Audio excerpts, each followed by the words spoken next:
One of the main reasons I made this video is to give you structure to your chess calculation. Instead of blindly searching for chess captures threats, you will have a much more structured approach after this video. You will spot loose pieces in the position to have a target in your eye.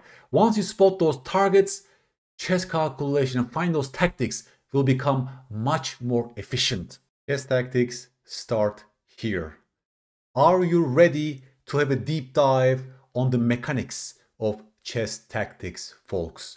Today, I will show you the importance of having a good eye on the loose pieces on the board. Let's start with this classic example where Karpov lost on move 11 in a classical game. Well, bishop d6 was Karpov's move, white to play and win. Please stop the video, think for yourself first, and I will give you the first prompt. Folks, loose pieces drop off principle, coined by John Nunn. Bishop d6 creates a loose piece. What does a loose piece mean? It has equal number of attackers and defenders. This bishop has 0 attackers, but also has 0 defenders. And the same for this knight on h5. 0 attackers, 0 defenders. So, by playing bishop d6, Karpov created the second loose piece in the position. And can you tell me how white exploited this? You're a great player, folks. If you want the queen retreat, queen d1, double attack on both loose pieces, and Karpov resigned because there is no way for black to move either of the pieces and defending the other one or create a counter-attacking move in this position. So what is the lesson? Before you create a loose piece, always double check everything. I'm now working on a blunder check course. There's a separate chapter on the loose pieces because they form the backbone of chess tactics. And the same for the attacking side. Whenever the opponent makes a move that creates a loose piece, you have to be vigilant. Can I create a double attack? Can I exploit that loose piece in their position? Combine them with the second loose piece, then you find those retreating moves. Very similar example, Anand, Kramnik, white to play and win. Anand makes a move which forced Kramnik to resign in this position. Well, first things first, my friend. Look at the loose pieces, please. Very close to Karpov game. Knight a5 is a loose piece and the bishop on f5 is also a loose piece. Okay? Because they both have equal number of attackers and defenders in this case. Follow the same algorithm. The bishop on e7, it's also a loose piece because attacked once and guarded only once by the rook, 1 versus 1. Even the queen on c4, you might say, is a loose piece because it's hit once while guarded only once by the knight. Now, there's only one way to exploit the loose pieces in the black camp, and you're a great player if you found the move rook e5. Rook e5, double attack, this time with the rook, against both of these loose pieces, and Kramnik resigned because there is no way for the black minor pieces to move and defend each other or create a bigger counterattack. If you take my queen, then I take back with my bishop, because if I take back with my rook, then I'll allow you to play the move bishop a3, attacking my rook. It becomes a mess. But after take on c1, if you take back with the bishop, everything is well guarded. There is no way for the black pieces to move and counterattack. b3 doesn't work because of bishop takes. You see, very clear conclusion. We are winning with the white pieces. By the way, folks, well, to a strong player's eye, bishop d6 is interesting because maybe the rook will go here and checkmate us on the first rank. But of course, our knight is covering the square at e1 in this case. There is no mate on e1 and white wins. But of course, if you take the queen first, then you allow the knight to move to c4. There is no more loose piece on a5 and there is no way for white to exploit both loose pieces in this position, right? Because in the first position, they were aligned on the 5th rank. We also talk about the alignment, of course, right? It's even better when loose pieces are aligned on a file or a diagonal, right? So it becomes exploitable by our pieces. That's exploitable loose piece target for white, and Anand went for this directly and Kramnik resigned. Now, in the next segment, I will show you 4 or 5 very instructive examples when it comes to how pawn moves are leading to blunders and how pawn moves create a loose piece in the position that becomes exploitable for the opponent. In this position, folks, the knight on d4 is a pinned piece, and white wants to exploit this by playing the move f4. They played f4 because to their mind, well, I'm undermining your pinned knight on d4. If you take on f4, then voila, I win a piece and I'm winning.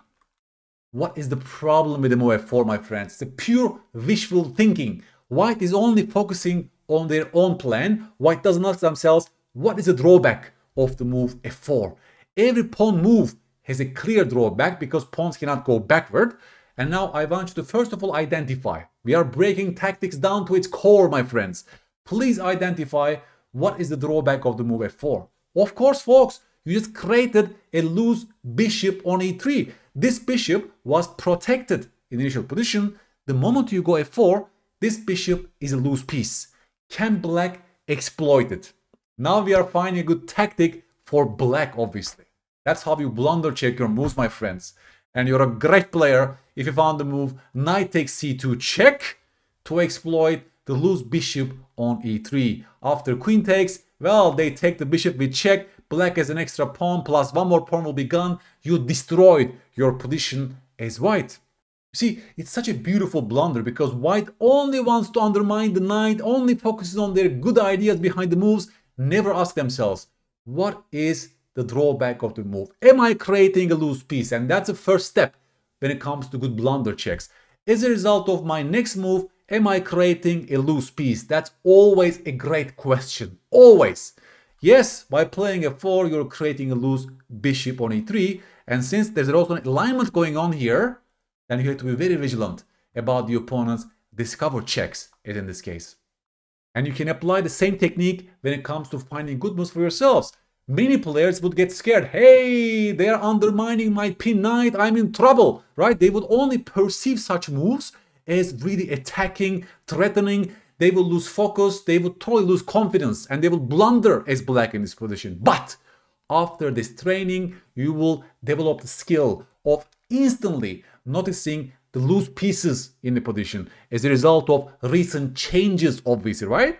There's a recent change. The pawn moved, thus the bishop becomes a loose piece. As an attacking side, you always have to be vigilant about this to exploit the blunders by your opponents. And now, right, focusing on the good ideas, this comes as a natural idea, right? How can I exploit the loose bishop on e3? That becomes your key question. Is there a way for me to exploit the now loose bishop on e3? Once you ask yourself this question, I think you will find the move knight c2 with relative ease, my friend. One more blunder I noticed in an online game. White to play. Already here, please tell me whether there's a loose piece in the white camp. Yes, my friends, the bishop on g4 is a loose piece, attacked 0 times, guarded 0 times right now. And white played the move e5. Huge blunder. Again, white is only focusing on their own ideas. If you take my pawn, then I mate you on d8. Looks beautiful. Maybe bishop f3 is coming next. White doesn't go for the blunder check process. If I ask you this way, what was the drawback of the move e5? And of course, for this, you need good board vision. Can you see, for example, that there's a king on c1 in this position, and the queen was on the verge of going to g5, creating this double attack in the position. Initial position, queen g5 doesn't work because your queen is guarding that square on g5, but white has to be so vigilant about this idea that they could refuse the move e5 because now the queen is blocking, they are blocking their access of the queen on d5 on the g5 square, and now the bishop is dropping on the next turn. In the blunder check course, obviously, the key question is, am I allowing a devastating check if I make this move, right? For this, you need to combine, as in this case, a loose piece plus a check possibility. If you take a step back, that's the only check option for black, right? There's only a single way for the queen to give a check against your king, and it's white's task to see this from this position. Thus, then you could have found the move f4 because f4 actually covers the g5 square with the pawn. Pawns are the best defenders in chess, right? You will rather give this defensive task to a pawn rather than a queen. Queens are the worst defenders in chess, my friends. You know that, right? Because any other piece can chase her away. One more blunder I witnessed recently, folks. Instructive one. Now, I will ask you this way. d4 looks like a great move for white because we are expanding in the center. We are placing a pawn in the center. We are challenging the pawn on e5. What can be wrong with the move d4? Please tell me one downside of the move d4, my friend. First of all, let's begin with the loose pieces. The knight on g3 catches the eye, right? The knight on g3 has 0 attackers and 0 defenders. How is that relevant for me to judge the move d4? And again, we come back to the board vision. Have you seen the queen on d6, my friend? It's on the same diagonal as your loose knight on g3. Alignment and loose pieces are again combined in this example. Well, if you go d4, you're allowing this move takes d4, and now they're exposing an attack on your loose knight on g3. You see it, right? Only one ply deep calculation ensures this move is a blunder. But how do you notice the move is a blunder? You need to have a broader board vision. And you need to always be vigilant about loose pieces in your camp. This was the point of John Nunn. Loose pieces drop off. Maybe not directly, there is no direct threat, but you see how relevant the loose knight on g3 is for you to come up with a good idea for yourself in the middle game. d4 looks beautiful strategically, but it fails tactically because of e takes d4. It's all because of your loose knight on g3. In the last example, remember, we were making a pawn move that was blocking our queen's access to a particular square. In this case, we are making a pawn move that exposes an attack on the enemy queen on our loose knight on g3. One very typical blunder. Black plays the move e5 and they are guarding their pawn on d4. The question is, should white grab the pawn on e5 in this position, my friend? Another pawn capture. We are talking about pawns. I want you to really double check the safety of the move knight takes e5. It looks winning. I will take the pawn. I will attack here. It looks beautiful. But it's exactly at that moment blunders happen in chess. You're a great player again, folks. It's a great board vision exercise because knight takes e5 creates a loose knight on e5, right? This knight was protected on f3. The moment you capture on e5, you're creating a loose piece. You must be vigilant about this when you calculate this sequence, my friends. And again, what's the next question? Am I allowing a devastating check if I make that move? And yes, queen a5 is a devastating double attack, and they are picking up your knight on e5. On the next turn, black is completely winning.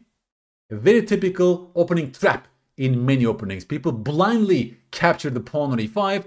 Again, because of their lack of board vision, it looks like a long queen move. You need to enlarge your board vision, of course, to see these blunders. But most importantly, you must be vigilant that you're creating a loose knight if you take that pawn, right? Masters are great in quickly checking for the safety of such moves. In the middle of your calculations, you're creating a loose piece, especially if there's a capture in your calculations, right? Usually in chess, you analyze a move, there are some captures, recaptures. In the middle of those calculations, there are usually a loose piece created, and you must always be vigilant about these things. In this position, white played the move rook g3. Please ask yourself the most important question. What would they play if I don't make a move right now? Right? That's always the first step when it comes to chess calculation. Rook g3 just threatened the move queen g7 mate. So now we are searching for a good defense for black. What is the only move that keeps black in this game? My friends, let's talk about rook on f8. Is this a loose piece? Yes, in my book, the rook is loose. Why? Because it's already attacked once and guarded only once by the bishop. If a piece has equal number of attackers and defenders, that piece is a loose piece. I think that's the most compact way to encode this in your brain. That's the simplest and the most compact and, let's say, the least redundant way to encode information. Loose pieces always have equal number of attackers and defenders. This means the f6 pawn is also loose, right? Because it's already attacked once by the queen and only guarded once by the queen on f6, right? g7. Let's talk about particular squares, because a particular square can also be loose or hanging in chess. This square is right now hanging in some sense because already attacked twice and guard only once by the king, right? G7 has more attackers than defenders in this position. So our initial analysis is just bringing us closer to the solution because we already identified the loose pieces and loose pawns and even hanging squares. It's a beautiful example. We combine square awareness, loose pawns and loose pieces at the same time. Now, bishop takes g3. Is that a good move? Once you understood the defensive function of the bishop, you refuse this move, right? Because if you take on g3, then you allow queen f8 mate. The bishop was tied down in guarding the rook on f8. Thus, you refuse this move early on in your calculations. Well, queen takes g3, you can sack the queen, but the game is still over because now that's a big threat. White has a huge material advantage. The game is over. You dismiss that. Now, since this particular square on g7 was the main problem for us, and since the queen or the bishop cannot guard that particular square, and since we don't have any counter-attacking moves against the white king, we are left with the only solution, rook g8. You're a great player, my friend, because this actually covers the g7 square, right? Now, g7 square becomes a loose square. 2 attackers and 2 defenders, which means white cannot break through on that square directly, right? Well, if they exchange on g8, you take back with the king, and now there's no more check to be given. Well, f6 is already guarded, and black is winning in this position because they are down in exchange, but they have 4 pawns in return. Now I'll give you a chance to consolidate this lesson. White to play, please find the only winning move for white in this position by observing the loose pieces in the enemy camp. All right? White is down a pawn currently, but white has many good pieces and black has particular problems regarding loose pieces. Let's start with loose pieces first. The bishop on b7 is loose. 0 attackers, 0 defenders. The knight on d5 is also loose. It's hit once and guard only once by the bishop. How about the bishop on e7, my friend? Right now, it's a protected piece because attacked once but guarded twice already. Okay? So these are our initial observations. It's a crucial thing to have. Even the g7 pawn, you might say, is loose because it's actually attacked once and guarded only once by the black king. Even h7 is loose. It's attacked once and guarded only once by the king. All right? These are very important observations when it comes to finding good tactics in chess. Now, going back to the initial observation that the bishop on b7 is loose and the knight on d5 is loose. Is there a way for white to combine these two problems in the black's camp? Please find that beautiful move that wins a piece by force. And you're a great player, folks, if you found the move queen e4. Queen e4 is directly speaking to the problems in the black's camp, don't you think? Queen e4 simply puts pressure on the loose knight on d5. It's now attacked twice and guarded only once. So the knight becomes a hanging piece right now. The knight on d5 is hanging, can be captured on the next turn. Moreover, the knight cannot move because then I would capture your loose bishop on b7. The knight cannot move with a check, for example, to exploit the alignment on that diagonal. That's very important, of course, right? The knight cannot move with a larger attack so they could grab our queen on the next turn. Very important. And the knight cannot move while also guarding the loose bishop on b7. Very, very important geometry as well, right? The knight has no way to move while guarding the bishop. The final problem for black is queen e4 also turns his bishop into a loose piece because right now it's attacked twice and guarded only twice by black. Beautiful, right?